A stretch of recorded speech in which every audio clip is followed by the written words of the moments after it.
నమస్తే, welcome to morning news. నేను మీ రాధాకృష్ణ. ఇక ఎప్పటిలాగే మనం వార్తల్లోకి వెళ్లే ప్రయత్నం చేద్దాం. ఈరోజు ముందుగా వెలుగు న్యూస్ పేపర్ చూసే ప్రయత్నం చేద్దాం. ఇంకా రాష్ట్ర వ్యాప్తంగా దేశవ్యాప్తంగా ఏం కొనసాగుతుంది, ఎలాంటి వార్తలు నడుస్తూ ఉన్నాయన్న కోణంలో మనం చర్చించుకుందాం. ముందు వెలుగు న్యూస్ పేపర్ని చూసే ప్రయత్నం చేద్దాం.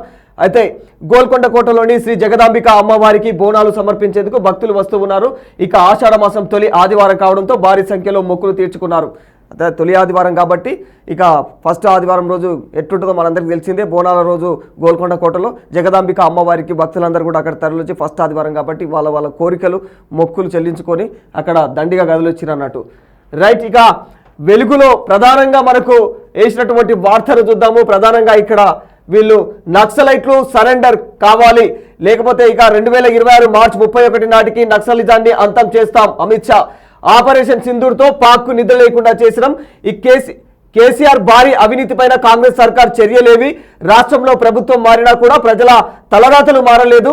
బీజేపీ పవర్లోకి వస్తేనే మార్పులు కనిపిస్తుందని వ్యాఖ్యలు చేశారు. ఇక నిజామాబాద్లోని జాతీయ పసుపు బోర్డు ఆఫీసుకు ప్రారంభోత్సవాన్ని చేశారు ఆయన. ఇక్కడే భారత్ ఎక్స్పోర్ట్ ఇంకా ఆర్గనైజేషన్ కోఆపరేటివ్ ఆఫీస్ కావచ్చు, ఇవన్నీ బ్రాంచ్లు ఏర్పాటు చేశామని ఆయన అయితే ఈ విధంగా తెలియజేస్తూ ఉన్నాడు. ఇక నక్సలైట్లు సరెండర్ కావాలి అన్న కోణంలో ఆయన మాట్లాడుతూ ఉన్నాడు. అయితే ఏదైతే నిన్న ఏదైతే ఆయన నిజామాబాద్లోని జాతీయ పసుపు బోర్డును ఆఫీస్ను ఏర్పాటు చేయడం కోసం వచ్చాడో దాని ఓపెనింగ్కి ఆయన ఈ విషయాలన్నిటిని కూడా మాట్లాడుతూ ఉన్నాడు అనమాట. ఏం మాట్లాడుతుండో, ఆపరేషన్ సింధూర్తో పాక్ నిద్ర లేకుండా చేసినాం. ఎస్, నిజంగానే ఆపరేషన్ సింధూర్ పేరుతో నాట్ ఓన్లీ పాకిస్తాన్కే కాదు ప్రపంచ దేశాలన్నీ కూడా భారత్ యొక్క సత్తా ఏమిటి, భారత్ దగ్గర ఎలాంటి వెపన్స్ ఉన్నాయి, భారత్ తలుచుకుంటే వేరే దేశాలు దానిపైన అటాక్ చేస్తే భారత్ తలుచుకుంటే ఏం చేయగలదు అన్న కోణంలో కూడా నిజంగా ఆపరేషన్ సింధూర్ రూపంలో అయితే ప్రపంచానికి పరిచయం చేసింది భయాన్ని. పాకిస్తాన్కి అయితే ఇక ఏం చేసిందో మనందరికీ తెలిసిందే. ఇక పక్కలో కూడా తడిచిపోతూ ఉన్న పరిస్థితి ఏర్పడుతుంది. కేసీఆర్ భారీ అవినీతిపై కాంగ్రెస్ సర్కార్ చర్యలేవి. నిజంగానే అంటే గతంలో జరిగినటువంటి అవినీతి ఏవైతే ఉన్నాయో ప్రతి ప్రభుత్వం ఆయా ప్రభుత్వాలు ఏం చేస్తున్నాయంటే వాళ్ళు ప్రభుత్వంలో ఉన్నప్పుడు కాస్త ఏదైతే ఉంటుందో కకృతికి వాడి అవినీతికి పాల్పడుతూ ఉన్నారనమాట. ఇక ఇప్పుడు ఈ మధ్య కాలంలో ఏమైపోయిందంటే గత 10 ఏళ్ల నుంచి కూడా ఇంకా విపరీతం అయిపోతుంది. ఎక్కడ చూసినా కూడా తెలుగు రాష్ట్రాల్లో నువ్వు ఎక్కడ చూడు, 2 రాష్ట్రాలు దేశవ్యాప్తంగా వేరే ఉంటుంది, 2 తెలుగు రాష్ట్రాలలో దరిద్రం ఇంకొకలాగా ఉంటుంది అన్నట్టు. ప్రజల రక్తాన్ని ఇట్లా పీడిచి మొత్తం ఏమో వెనకటికి నల్లులు గోడ నల్లులు అని ఉంటుండే అనమాట. అవి నైట్ పండుకున్నాక రక్తాన్ని బట్టి పీకుడు వీక తాగుతుండే. ఇక చెర్రాలకు పోతే జెర్రీలు ఉంటుండే, అవి రక్తాన్ని వీక. అదే టైపు తయారైపోయినాయి 2 తెలుగు రాష్ట్ర ప్రభుత్వాలు కూడా. ఇప్పుడు అంటే not only present and fast గురించి మాట్లాడతలేను, ఆ గతంలో ఉన్నాయి అంతనే ఇప్పుడున్నది అదే పరిస్థితి కొనసాగుతున్నాయి. అయితే ఇప్పుడున్న సర్కారు పైన ఏమంటున్నాడంటే అమిత్ షా, గతంలో సర్కారు పైన మీ చర్యలేవి, గతంలో జరిగిన అవినీతి పైన మీ చర్యలేవి అని. వీళ్ళు కూడా అంతే నత్తనడకనే నడుస్తున్నారు. ఇక పనులేం కొనసాగుతలేవు, అభివృద్ధి వైపు తక్కువ, గప్పాలు ఎక్కువైపోయినాయి అన్న కోణంలో అయితే ఆయన మాట్లాడుతున్నాడు అన్నట్టు. అయితే రాష్ట్ర ప్రభుత్వం మారినా కూడా ప్రజల తలరాతలు అయితే నిజంగా మారలేవు, అవి మారవు. ఎందుకంటే వాళ్ళు కష్టం చేయాలి, వాళ్ళ రక్తాన్ని అంటే వాళ్ళ చెమట కాదు అది, వాళ్ళ రక్తాన్ని తాగడం నేర్చుకున్నారు కదా రాక్షసులు లేక. వాళ్ళ రక్తం దాగుడు మరిగిన తర్వాత ఇంకా వీళ్ళు ఇంకా ప్రజలను దేకుతారు, ప్రజలను పట్టించుకునే పరిస్థితులను ఉన్నారు, ప్రజల తలరాతులు మారుస్తారు. ఎందుకు మారుస్తారు వాళ్ళు? మారవరు, మనం మారాలి. మనమే అసలైన వానికి బుద్ధి చెప్పినట్టుగా మనం ఓటును వినియోగించుకోవాలి తప్ప మనకే మార్పు లేనప్పుడు అవతలోనికి ఏం పడుతుంది? మనకు రావాలి మార్పు. మనకు మార్పు రానప్పుడు ఇవే పరిస్థితులు మన తలరాతలు గంతనే, మన పిల్లల తలరాతలు గంతనే ఉంటాయి. తరాలు మొత్తం బానిస బతకాలి మనం. ఎవరొచ్చినా వాళ్ళ దొరల పాలనలు, వాళ్ళ కథలు, ఎవరైనా సరే అందరూ అదే కథ తప్ప రాష్ట్రానికి ఇంత ఉపయోగకరంగా, రాష్ట్రానికి అభివృద్ధి పథంగా ఏమైనా నడిపిస్తారంటే ఆల్రెడీ ఉన్న సోర్సును ఉపయోగించుకోవడం రాని ప్రభుత్వాలు తయారవుతున్నాయి. ఇక సంక్షేమ పథకాలు ఎలక్షన్లలో మనం ఏం పేరు చెప్పుకొని వస్తామో ఆ పేరు చెప్పుకొని ఏవైతే అభివృద్ధి పథకంగా మేము నడిపిస్తామో, ఏవైతే మనకు హామీలు ఇచ్చి వస్తారో ఆ హామీలను ఇదివరకు కూడా వీళ్ళు తెరపైకి తీసుకురారు. ఏవో నామమాత్రంగా చిల్లర చితకావి మన మొఖాన కొడతారు. వీళ్ళు సపోర్ట్ చేయకుండా మళ్ళీ వాళ్ళు అటే వంతారు, మనం ఇటే మళ్ళీ ముర్రములగులు కూడా మన కష్టం మనదే ఉంటుంది అన్నట్టు. ఇది ఇట్లుంటుంది బీజేపీ. ఈ వ్యవహారాలన్నీ కూడా దీనిపైన బీజేపీ ప్రశ్నిస్తుంది. బీజేపీ ఒకవేళ మళ్ళొచ్చే ఎలక్షన్లలో బీజేపీని గెలిపిస్తే మాత్రం మేము మస్తు తీర్చిదిద్దుతాం అంటారు. అందరూ అంతనే ఉన్నారు కానీ మరి వీళ్ళని గెలిపిస్తే ఇదివరకు అయితే రాలేదు, వచ్చి మనకైతే పని చూపించలేదు. అలా పనితనం ఏంది, అలా కథ ఎట్లుంటుంది అనేది మనకైతే తెలియదు నిజంగా. మరి ఒకవేళ వాళ్ళు వస్తే మన తలరాతలు ఏమైనా మారుతాయా, కేంద్రంలో కూడా వాళ్ళే ఉండడం, ఇవన్నీ కూడా మనకు ప్లస్ అయితే ఏం తెలియని పరిస్థితి. లండన్కు మిల్లెట్ బిస్కెట్లు తయారు చేస్తున్న ఆదివాసీ మహిళలు మన్ కీ భారత్లో ప్రశంసించిన మోదీ. గిరి శానిటైజరీ ప్యాడ్స్ పేరుతో నామ్కిన్ల తయారీ కూడా చేస్తున్నారు. మహిళా సాధికారతకు నిదర్శనమని చెప్పుకోవాలి. అయితే ప్రధానమంత్రి ఆయన మాట్లాడుతూ ఆయన యొక్క మన్ కీ బాత్లో మాట్లాడుతూ మన యొక్క ఎవరైతే మన భద్రాద్రి మహిళలు ఉన్నారో భద్రాద్రి మహిళలు వాళ్ళ యొక్క మిల్లెట్ బిస్కెట్లను తయారు చేస్తున్నారు. అంటే ఏందో ఎరకనా మీకు? మిల్లెట్ బిస్కెట్లు అంటే ఏవైతే రాగులు, జొన్నలు, సజ్జలు ఇవి ఉంటాయో ఇట్లాంటి చిరుధాన్యాలను ఉపయోగించి బిస్కెట్స్ తయారు చేస్తున్నారు. ప్రపంచం మొత్తం కూడా అడ్డమైన బిస్కెట్లు ఏవో అడ్డగోలు కానీ ఏవేవో వేసి తయారు చేస్తున్నాయి కదా, ఏమో మత్తు పదార్థాలు వేస్తున్నాయి, పిల్లలు అడిక్ట్ అయ్యేటట్టు డ్రగ్స్ రకరకాల పదార్థాలు వాడుతున్నారని అయితే మనకు తెలుస్తూ ఉంటుంది. అయితే అట్లాంటి వాటిని నిపుణులే రచిస్తూ ఉంటారు, అప్పుడప్పుడు రాస్తూ ఉంటారు, ఈ వార్తాపత్రికల వాళ్ళు రాస్తూ ఉంటారు. వాస్తవానికి అట్లాంటి దరిద్రమైన కెమికల్స్తో తయారు చేసే బిస్కెట్ల ప్లేస్లో మన భద్రాద్రి యాదాద్రి మహిళలు వీళ్ళందరూ కూడా ఎట్లాంటి కార్యక్రమం చేపట్టారంటే వీళ్ళు మిల్లెట్స్ బిస్కెట్స్ తయారు చేస్తున్నారు.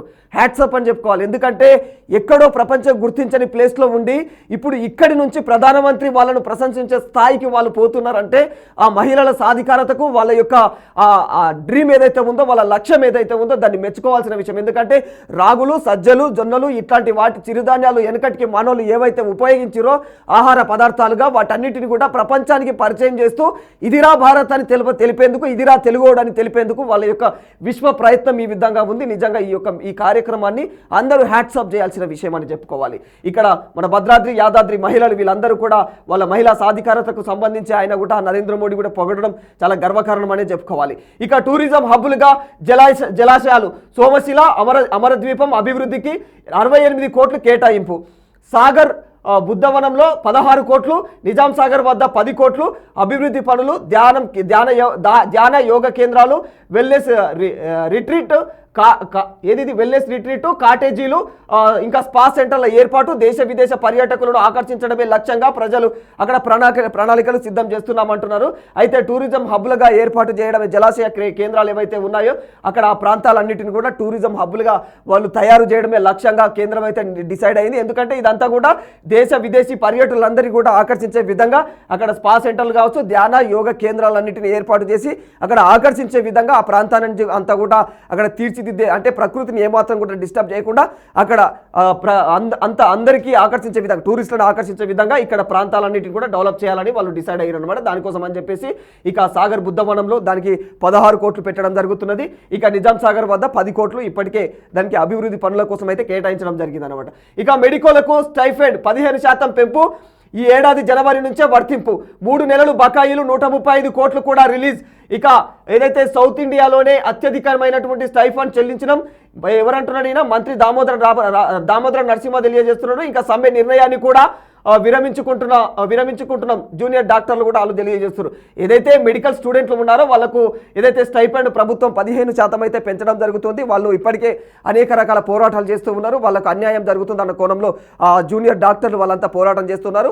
ఇక్కడ ట్రైనింగ్ హాస్పిటల్స్ ఎక్కడైతే ఉంటాయో వాళ్ళు అక్కడ పనిచేస్తూ ఉంటారు. అక్కడ అలా పనిచేసే పీజీ డాక్టర్లు కావచ్చు, సీనియర్ రెసిడెంట్లు కావచ్చు, వీళ్ళందరికీ కూడా 15% అయితే ఏదైతే స్టైఫండ్ కేటాయిస్తూ పెంచడం జరుగుతుంది. ఇక 90 దానికి సంబంధించి జీవో 19 కూడా జారీ చేయడం జరిగింది. జీవోను కూడా జారీ చేశారు. ఇక అలాగే గత 3 నెలల స్టైఫండ్ బకాయిలు గత 3 నెలల బకాయి కూడా ఉన్నది. 135 కోట్ల బకాయి ఉంది. దాన్ని కూడా ప్రభుత్వం అయితే చెల్లించడం జరిగింది. ఇట్లా ఈ వ్యవహారం వాళ్ళు కొట్లాడంగా ఇక వాళ్ళకి ఇప్పుడు అది దొరికినట్టు అయిందనమాట. పూరిలో తొక్కిసలాట, 3 మృతి, 50 మందికి పైగా గాయాలు, ఆరుగురు పరిస్థితి విషమం. జగన్నాథ రథయాత్రలో గుండిచా టెంపుల్ వద్ద తొక్కిసలాట. తెల్లవారుజామున 4:20 సమయంలో ఈ ఘటన చోటు చేసుకుంది. ఇక రథాలపైన ఉన్నటువంటి దేవతామూర్తులను చూసేందుకు భక్తులు విపరీతంగా తలరావడంతో ఈ ఘటన అయితే చోటు చేసుకుంది. అయితే దానిపైన అక్కడైతే ఎవరైతే ముఖ్యమంత్రి ఉంటారో ముఖ్యమంత్రి ఆయన అయితే క్షమాపణలు కూడా చెప్పడం జరిగింది. ఈ మిస్టేక్ ఖచ్చితంగా రాష్ట్ర ప్రభుత్వాన్ని ఎవరైతే ఉన్నారో ఇక్కడ కలెక్టర్ కావచ్చు, ఎస్పీ కావచ్చు, వీళ్ళ యొక్క తప్పిదం కూడా ఉంది. కాబట్టి వాళ్ళని నేనైతే ప్రస్తుతం సస్పెండ్ చేస్తున్నా అన్న కోణంలో ఒక చర్యలు అయితే తీసుకున్నాడు. కానీ ఎలాంటి చర్యలు తీసుకున్నా అప్పటికీ కూడా అక్కడ జరిగిన ప్రాణ నష్టం అయితే ఖచ్చితంగా మీరు పూర్తి చేయలేరు కదా, దాన్ని అయితే వాళ్ళని బతికించలేరు కదా.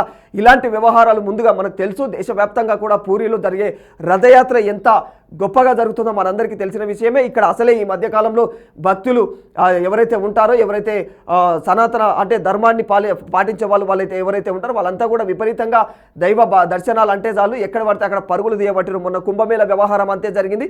కుంభమేళాలో కూడా ప్రయాగ్రాజ్లో జరిగిన కుంభమేళాలో కూడా ఎంత ప్రాణ నష్టం జరిగిందో మనందరికీ తెలుసు.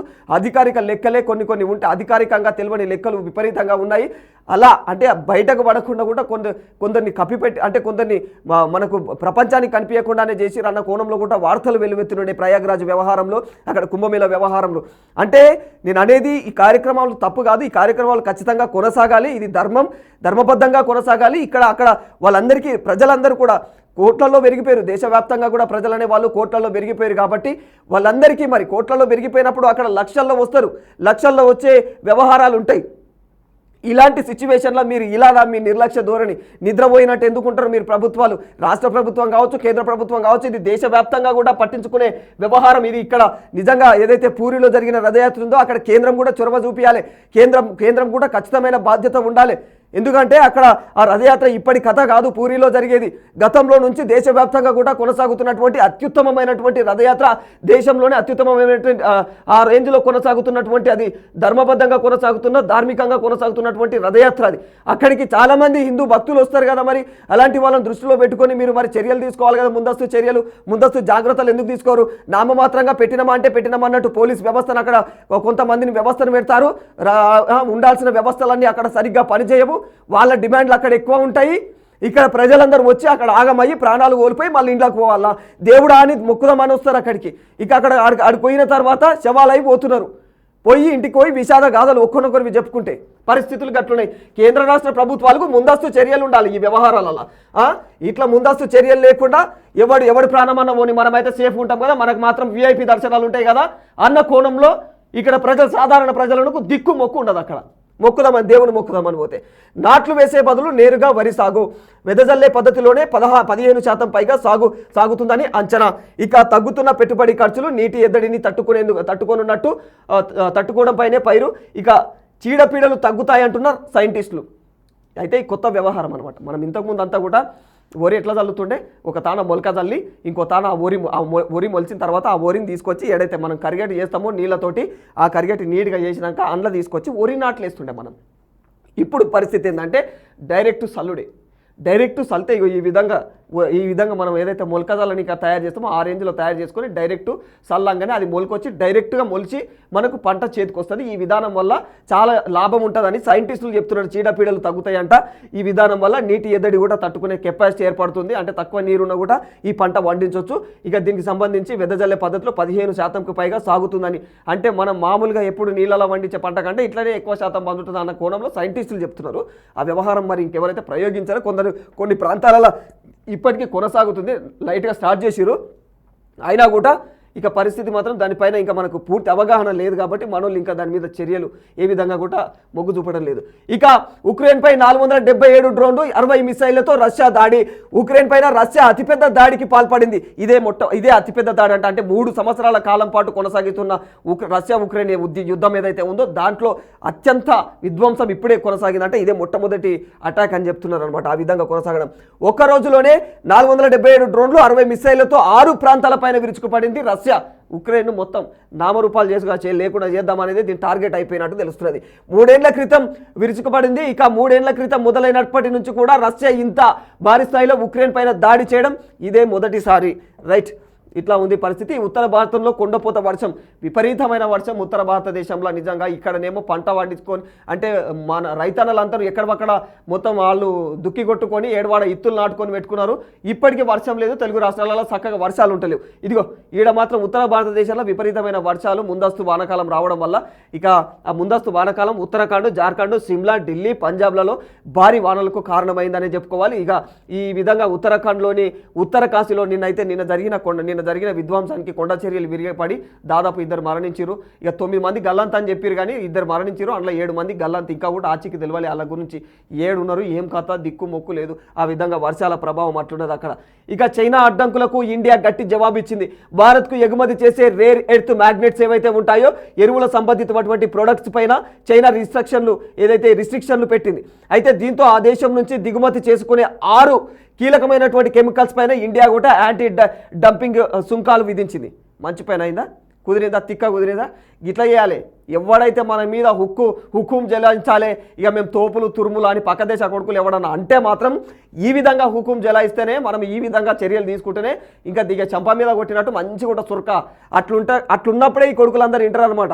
ఇక చైనా అడ్డంకులకు ఇండియా గట్టి జవాబిచ్చింది. ఎందుకంటే ఏవైతే భారత్లో ఇప్పటివరకు ఎగుమతి చేసుకునే రేర్ ఎర్త్ మ్యాగ్నెట్స్ ఏవైతే ఉంటాయో, అంటే ఎరువుల సంబంధితమైనటువంటి పదార్థాలు అవన్నీ కూడా, వాటన్నిటిని కూడా చైనా నేను గొప్పలకు పోయి ఇక నేను భారత్కి బంద్ చేస్తే భారత్లో పంటలే వండవన్న కోణంలో బంద్ చేసుకునే మానవులు కూడా దానికి మీద సుంకాలు వేసి ఇప్పుడు బిడ్డ అని చెప్పేసి దానికి అట్లాంటివి ఏమన్నా 6 రకాల డంపింగ్ ఎరువుల ఏవైతే ఉంటాయో అవన్నీ కూడా ఆ యాడ్ డంపింగ్ వ్యవహారాలు ఏవైతే ఉంటాయో యాంటీ డంపింగ్ అంట, అవి ఎరువులు అట్లాంటి వాటిపైన సుంకాలు వేసి పాడేసింది. తిక్క కుదిరింది కదా.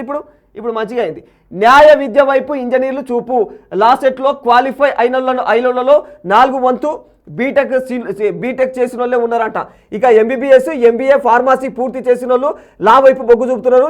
ఇక సేవ కోసం కొందరైతే, కొత్త కెరీర్ కోసం ఇంకొందరు. అయితే ఏమవుతున్నదంటే సాఫ్ట్వేర్ సైడ్ పోతే మొత్తం లే ఆఫ్స్ అవుతున్నాయి. ఎక్కడ పోవాలి దిక్కు దోస్తలేదు వాళ్ళకు.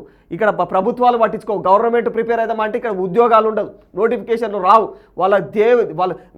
వాళ్ళు బీటెక్లు చదివిన వాళ్ళయా, వాళ్ళు టెక్నికల్ కోర్సులు చేసిన వాళ్ళయా, వాళ్ళు సాఫ్ట్వేర్ ఉద్యోగాల కోసం ప్రయత్నాలు చేసి ఎన్నో లక్షలు ఖర్చు పెట్టుకొని చదివిన వాళ్ళయా, వాళ్లకు ఆదరవు లేక, మళ్ళీ దిక్కు మొక్కు లేక, మళ్ళీ పరిస్థితి బాగా లేక, కుటుంబ సభ్యులు చేస్తున్న అంటే కుటుంబ సభ్యుల పరిస్థితులు బాగలేక, ఈ రాష్ట్ర ప్రభుత్వాలు కొనసాగిస్తున్న వ్యవహారాలు సరిగ్గా లేక వాళ్ళ పరిస్థితి ఇట్లా ఉన్నది, దిక్కు మొక్కు లేదు పరిస్థితి.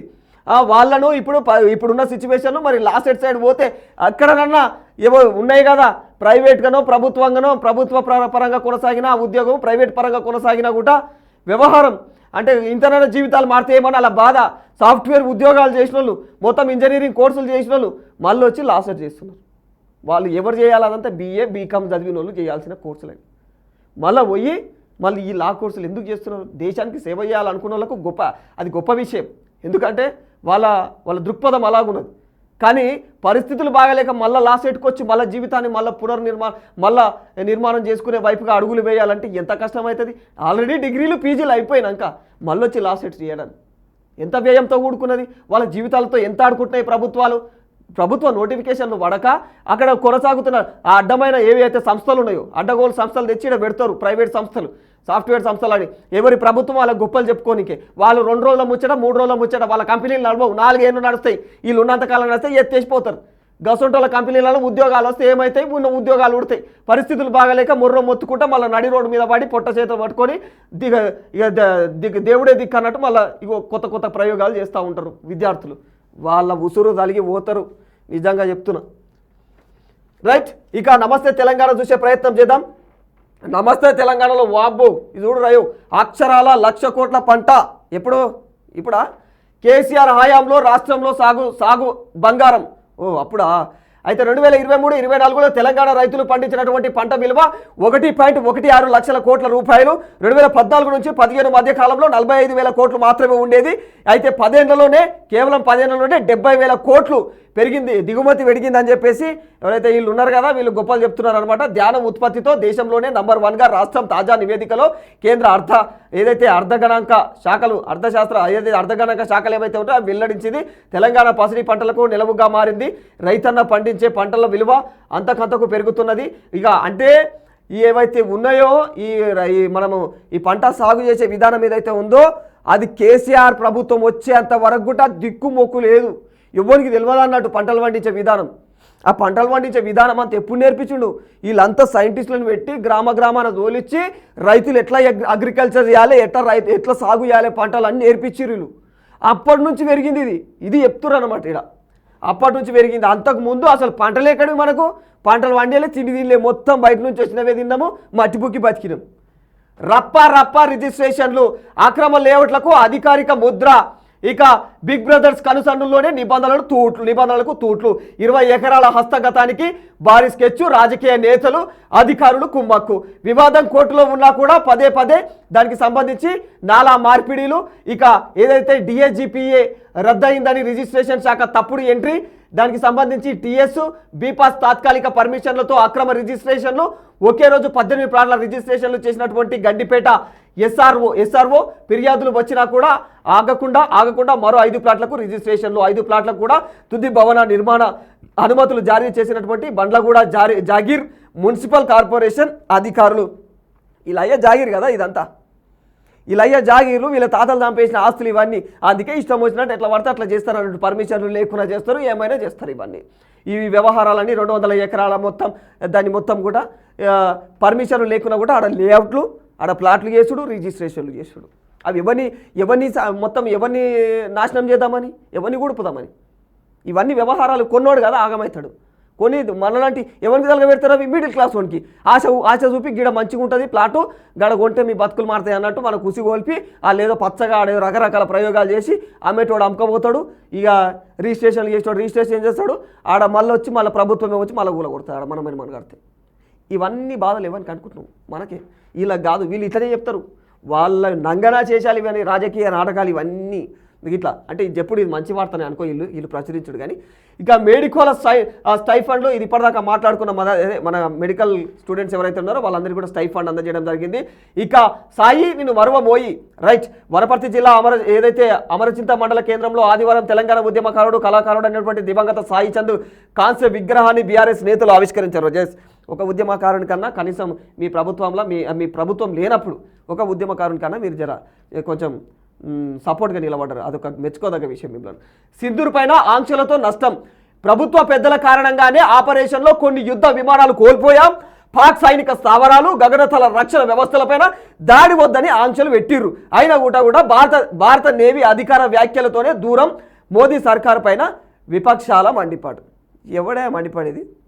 ఇవన్నీ బటవాజ్ లెక్కలు కాదు.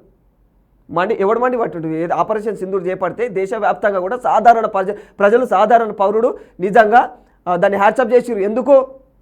మన దగ్గర వచ్చి బార్డర్ లోపలికి వచ్చి కాశ్మీర్లా వచ్చి చొరబడి కాల్చి చంపితే దాని గురించి ప్రశ్నించని మీరు ఈరోజు మనం తిరగబడి పాకిస్తాన్ పైన ఎదురుదాడి చేసినటువంటి చర్యకు మీరు తప్పుపడతారు. ఎంత పనికి మాలిన అనుకోవాలో ఏమో. నిజంగా నాకు ఇక బీపీ వస్తుంది. కానీ పెండింగ్ డిఏలు మళ్ళీ 5 ఏంది ఇచ్చింది 2 డిఏలే, జూలై 1తో మరొకటి బాకీ, అంతులేని కథ కరువుల భవితవ్యం చెల్లింపులు. ఇక హామీల అమలులో హ్యాండ్ ఇచ్చినటువంటి కాంగ్రెస్ సర్కారు, అసంతృప్తిలో ఉద్యోగులు, ఉపాధి. ఇక డిఏలు మేము కూడా నిజంగా ప్రభుత్వం కూడా ఏమైందంటే ఇక ఈ ప్రస్తుత ప్రభుత్వం కూడా ఏం చేసిందంటే మేము ఇక అన్నీ చేస్తాం, ఉద్యోగాలకు డిఏలు ఇస్తాం, టైం టు టైం అన్నీ పడతాయి, శాలరీలు పడతాయి, మేము ఎప్పటికప్పుడు నోటిఫికేషన్లు ఇస్తాం, రకరకాల హామీలు ఇచ్చిరు. కానీ ఒకటి నెరవేర్తలేదు. ఏది? ఉద్యోగస్తుల విషయంలో మాత్రం ఖచ్చితంగా డొల్లా ఏం లేదు. వీళ్ళు ప్రశ్నించుడు కరెక్టే, ఉండాలి ఇట్లా ప్రతిపక్షాలు. దుష్ప్రచారం సహించం, బురద తల్లితే మాత్రం చూస్తూ ఊరుకోం. అత్యవసర ప్రచారాలకు కేసీఆర్ అభిమానులు తగిన జవాబిస్తురు. బీఆర్ఎస్ పై విషం చిమ్మేవారు ఎవరైనా సరే వదిలిపెట్టం.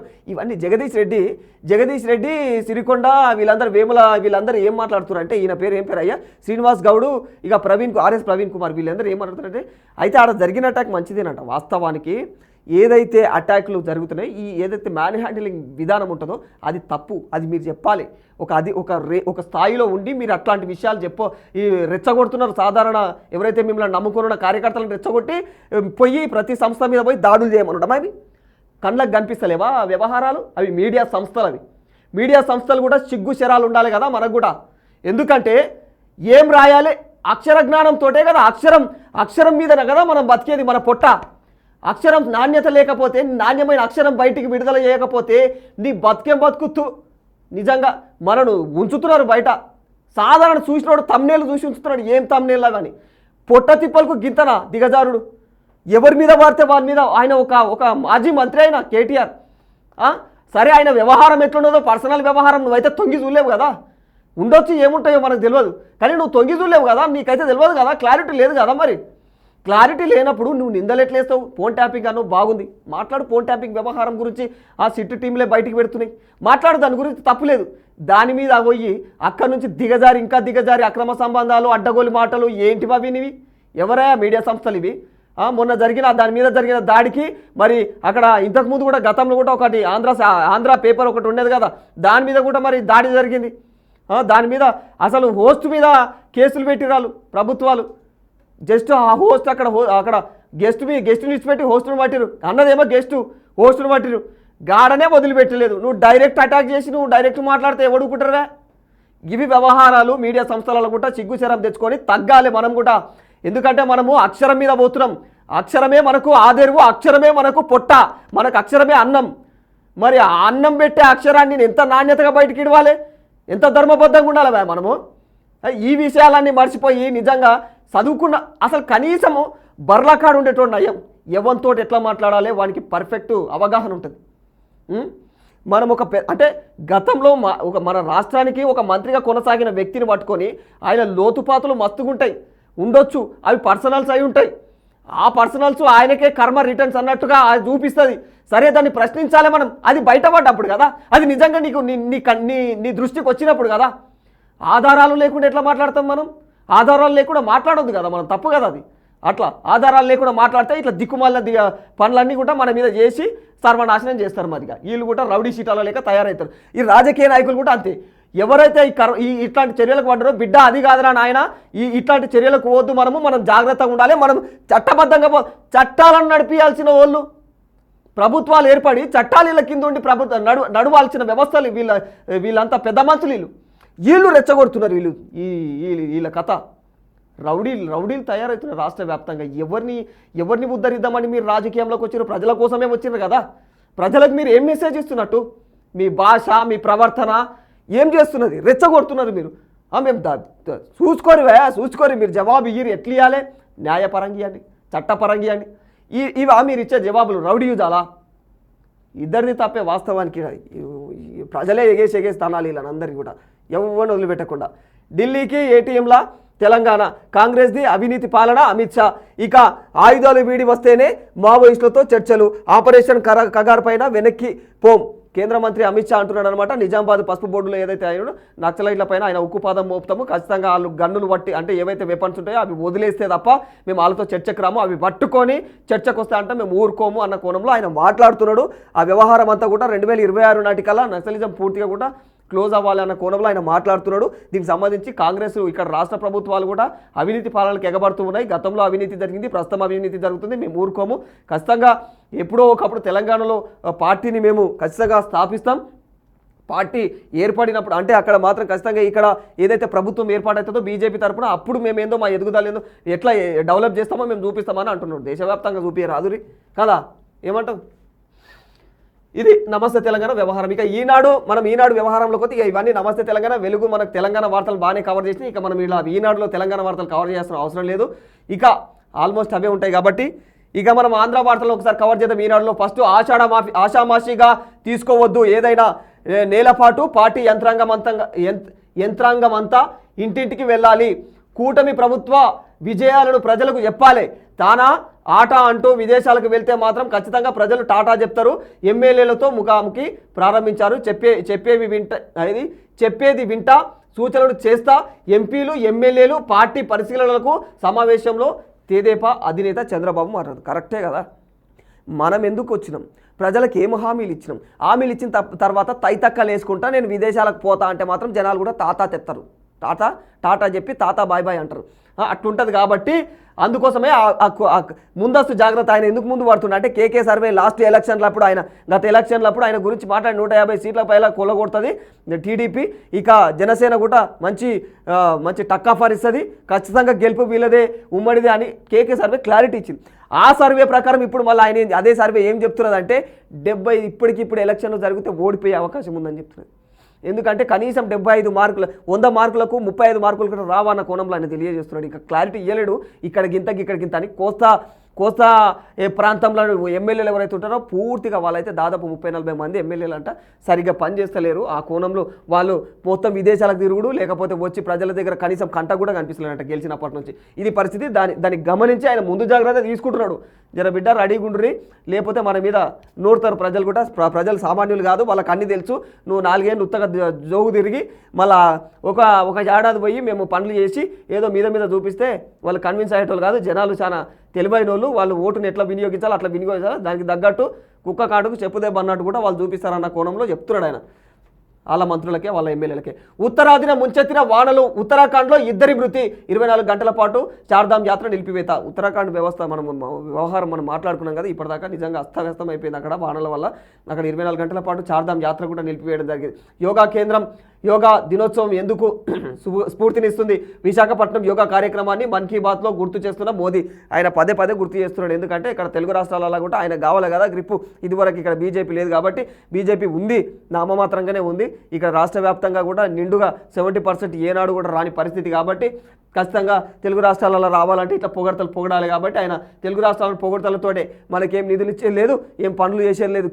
కేంద్రం ఎంత పార్షాలిటీ చూపిస్తుందో మనందరికీ తెలిసిన వ్యవహారమే ఇదంతా కూడా. అట్లా కొనసాగుతూ ఉన్నది పరిస్థితులు. ఇవన్నీ గిట్లున్నాయన్నమాట. ఈనాడులో ముఖ్యంగా ప్రధానంగా వేసింది మాత్రం వాళ్ళ మంత్రులను, వాళ్ళ ఎమ్మెల్యేలను చంద్రబాబు నాయుడు ఆయననే గట్టిగా వేసుకున్నాడు అనమాట. అది ప్రధానంగా ఈనాడులో వేసుకున్నారు. ఇక ఏదైతే విశాఖ ఎక్స్ప్రెస్ రైల్లో చోరీ యత్నం, అడ్డుకున్న రైల్వే పోలీసులపై రాళ్ళు రువిన దొంగలు ఏంది పరిస్థితి? అక్కడ విశాఖ ఎక్స్ప్రెస్లలో ఒక్కసారి కాదు, ఆ ప్రాంతంలో అనేక సార్లు జరుగుతున్నాయి. అక్కడ ప్రభుత్వాలకి కొంచెం శ్రద్ధ పెట్టండి. అక్కడ ఇప్పుడు కాదు, గతంలో కూడా ఫలక్నామా ఎక్స్ప్రెస్లో కూడా జరిగినాయి దొంగతనాలు. డైరెక్ట్ ఏసీ బోగిలకు డైరెక్ట్ ఎట్లా పోతారు? అక్కడ పోలీసులు అందులో ఉంటారంటారు, సెక్యూరిటీ ఉంటారంటారు.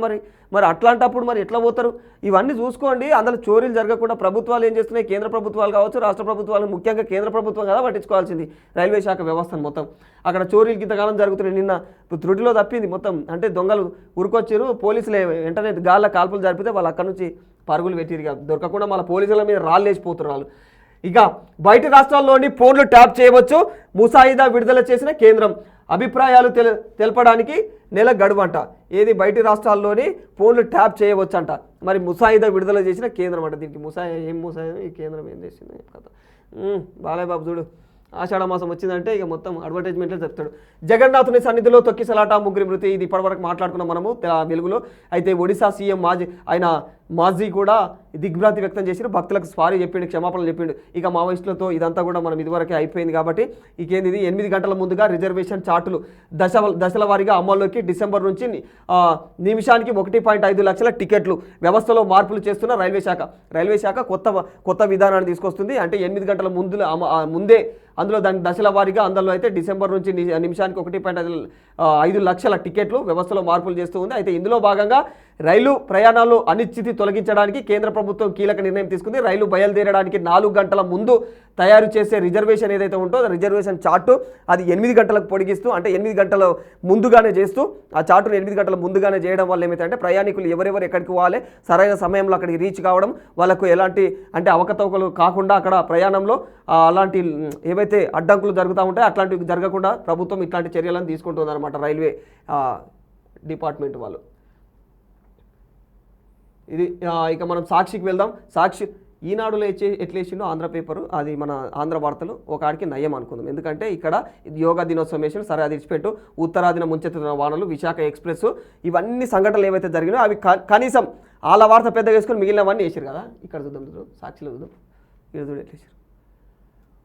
కోరలు చాపిన గంజాయి మాఫియా, మత్తులో జోగుతున్న రాష్ట్రం, కూటమి ప్రభుత్వ పెద్దలే సూత్రధారులుగా దందా, వేసుకోవడమే లక్ష్యం. వీళ్ళకు ప్రభుత్వాలని ఉన్న ప్రభుత్వాన్ని వేసుకోవడమే లక్ష్యం. సరే ఇది జరుగుతుంది ఆడ వాస్తవానికి. గంజాయి స్మగ్లింగ్ ఏదైతే గేట్వేగా ఏపీ రాష్ట్రంలో విచ్చలవిడిగా గంజాయి ఏదైతే రీటైల్ అమ్మకాలు జరుగుతున్నాయి. పక్కనే నెట్వర్క్లతో భారీ దోపిడీ చేస్తున్నారు. తొలి ఏడాదిలోనే 25,000 కోట్ల దందా జరిగిందంటే 25,000 కోట్ల దందా అంటే ఏంద్రా ఆయన, ఒక్క ఏడాదిలో 25,000 కోట్లు ఏడంగా చేస్తే ఇంత అక్రమాలు చేసి ఇట్లా పైసలు ఇట్లా సంపాదిస్తున్నారో నాకు అర్థం కాని పరిస్థితి. ఇంకొకటి దీనిపైన ఏదైతే ఈగల్ టీం అని ఏదైతే ఉందో దాంతో ఉక్కుపాదం మొత్తమన్నారు. ఇంకా కూడా ఈగల్ టీం ఏడ నిద్రపోతుందో తెలియని పరిస్థితి ఏర్పడుతున్నది ఆంధ్రాలో. ఇట్లా ఇంకా గంజాయి అడ్డమైన ఇవన్నీ కూడా కొనసాగుతాయి. ఈ మత్తు పదార్థాలన్నీ కొనసాగుతున్నాయి అక్కడ యథేచ్ఛగా. సమస్యలపై నోరు విప్పడము నేరమేనా? ఇక వాళ్ళ సమస్యలపైన వాళ్ళు ఎవరైతే గలమెత్తుతారో పంచాయతీ కార్యదర్శులు వీళ్ళ నోరెత్తి మాకు ఖచ్చితంగా మా హక్కులు మాకు కావాలి, మాకు ఈ విధంగా మాకు ఎక్కువ పని గంటలు వద్దు అన్న కోణంలో వాళ్ళు ప్రశ్నించేసరికల్లా వాళ్ళని శనివారం నిర్వహించిన ఆందోళనలో పాల్గొన్న ఉద్యోగులకు మెమో నోటీసులు జారీ చేసింది. మీరే ఇక డైరెక్ట్ మీరు బయటికి వెళ్ళిపోరు అన్నట్టుగా, ఉద్యోగం వద్దు విద్యోగం వద్దు అన్నట్టు. కర్నూలుకు ప్రమాద గంటికలు కర్నూలుకు ప్రమాద గంటికలు. టీబీజీ ఆల్కలీస్ ఫ్యాక్టరీ విస్తరణ కర్నూలును ప్రమాదకర పరిస్థితుల్లోకి నెడుతుందని ప్రముఖ రసాయన శాస్త్రవేత్త డాక్టర్ కె బాబురావు హెచ్చరిస్తూ ఉన్నారు. ఎందుకు గ్రామ స్థాయిలలో ఉన్నటువంటి ప్రాంతాలకు పోయి అక్కడ ఇక్కడ జరుగుతున్నాయి కదా, ఇక్కడ ఏదైతే రాజధాని ప్రాంతాలు ఉంటాయో ఆ ప్రాంతాలలో పోయి మీరు చేసుకోరి, జోగులు పడురి. కానీ ఇక్కడ విలేజ్ స్వచ్ఛంగా ఆక్సిజన్ వెలువరించే గ్రామీణ ప్రాంతాల సైడ్ పోయి ఈ ఫ్యాక్టరీలను పెట్టి కెమికల్ ఫ్యాక్టరీలు పెట్టి ఎవరి జీవితాలాగం చేస్తారు? ఇవన్నీ కథలు. ఏమన్నా అంటేనేమో అంటారు ఉచిత ప్రవేశాలు, ఉచిత ప్రవేశాలు ఆర్టీఈ కింద అడ్మిషన్లను తిరస్కరిస్తున్న ప్రైవేట్ స్కూలు. ఎందుకు తిరస్కరించాలి? సరే తిరస్కరించాలి, ప్రభుత్వ పాఠశాలలు లేవా? ఉన్నాయి కదా, ఇంకా దానికి నువ్వు ఇంకా డబ్బానా మళ్ళీ తొత్తా నువ్వు మధ్యలో? ప్రైవేటు సంస్థలలో ప్రైవేట్ స్కూళ్ళల్లో ఎవరైతే జాయిన్ అవుతారో వాళ్ళని తిరస్కరించారు కాదు, వాళ్ళకు కూడా దిక్కుమొక్కు లేకుండా వేయాలి. ప్రైవేట్ సంస్థలకు కఠిన చర్యలు తీసుకోవాలి వాళ్ళ మీద, అప్పుడు కానీ అంత చక్కబడదు, చెప్పినట్టు వినరు. ఇవాటి వార్తలు. ఇంకా ఈరోజు ఇంకా సీఎం గ్రాఫ్ పడిపోయింది. మాకంటే ప్రభుత్వంపైనే ఎక్కువ ప్రజా వ్యతిరేకత, పథకాలన్నీ కూడా ఆపేయడంతో జనం నిలదీస్తున్నారు. జగన్ ప్రజల్లో ఆదరణ కనిపిస్తోంది. చంద్రబాబు వ్యాఖ్యలపైన ఎమ్మెల్యేల గుసగుసలు. ఇదంతా కూడా వాళ్ళు రైట్ అట్లా నిజంగానే తగ్గిపోతున్నట్టు తెలుస్తున్నది. కాబట్టి ఆయన కూడా ముందు జాగ్రత్త పడుతున్నారు. వారసులకు చేయూతనిస్తా, ఎవరైతే వారసులు ఉంటారో, ఎవరైతే తెలిసిన వాళ్ళు ఉంటారో, పరిచయస్తులు ఉంటారో వాళ్ళను మాత్రమే కేవలం ఆయన రాజకీయంగా లబ్ధి పొందిస్తా, రాజకీయంగా నా దాంట్లో పార్టీలో కొనసాగిస్తా అన్నట్టు చేస్తున్నాడంట. తాడిపత్రిలో పోలీసు రాజ్యం. ఎవరైతే సొంతింటికి వచ్చిన మాజీ ఎమ్మెల్యే పెద్దిరెడ్డి ఉన్నాడో ఆయన బలవంతంగా అనంతపురం తరలించారు. శాంతి భద్రతల పేరిట ఏకపక్ష వివాదం. పెద్దిరెడ్డికి రక్షణ కల్పించి తీసుకెళ్లాలని హైకోర్టు చెప్పిన పట్టించుకొని పోలీసులు. ఇట్లా కొనసాగుతుంది కూటమి ప్రభుత్వంలో. ఎవరైతే ఉంటారో అది ఇతర పార్టీ వాళ్ళు ఎవరు ఉన్నా కూడా, ఇంకా ఇతర పార్టీ ఏమన్నదా వైసీపీ ఉన్నది, వైఎస్ఆర్సీపీ. ఇక దాన్ని ఎవరు కుర్రు అననిసలేరు. వాళ్ళు ములిగినా ప్రశ్నించినా వాళ్ళు తీసుకోవడం, జైలు వేసుడు, ఇక అటాక్ చేసుడే ఉన్నది వాళ్ళ కథ. అయితే ఇంట్లో చూడవచ్చు మనము, ఇక్కడ ప్రధానంగా దేశవ్యాప్తంగా జరిగిన ఒక్క సంఘటన లేదు. గమనించరా? విశాఖ ఎక్స్ప్రెస్లో జరిగిన ప్రమాదం కావచ్చు, లేకపోతే ఉత్తరాదిన జరిగిన ప్రమాదం కావచ్చు, ఇట్లుంటాయి వార్తలు. ఇట్లాంటి వార్తలకు ఇట్లా కనీసం ప్రజలు ఏమనుకుంటారు? మనం దిక్కుమాలే ప్రతీది ఊరికే రాజకీయంగా అవతలని విమర్శించుర్రి కానీ వార్త పడాలి కదా, ఇట్లుంటాయి పరిస్థితులు. సో ఇది ఇవాల్టి వార్తలు. అంటే రాష్ట్ర వ్యాప్తంగా కూడా ఏం కొనసాగింది, దేశవ్యాప్తంగా ఎలాంటి పరిస్థితులు నెలకొన్నాయి అన్న అంశాలను ఈరోజు మనం క్లుప్తంగా చూసామనుకుంటా. ఆ విషయాలు నేను చెప్పాను అనుకుంటున్నా. సో ఇలాంటి మరిన్ని వార్తల కోసం everyday morning news with Radhakrishna అనే న్యూస్ చూస్తూనే ఉండండి. నేను మీ రాధాకృష్ణ, సైనింగ్ ఆఫ్.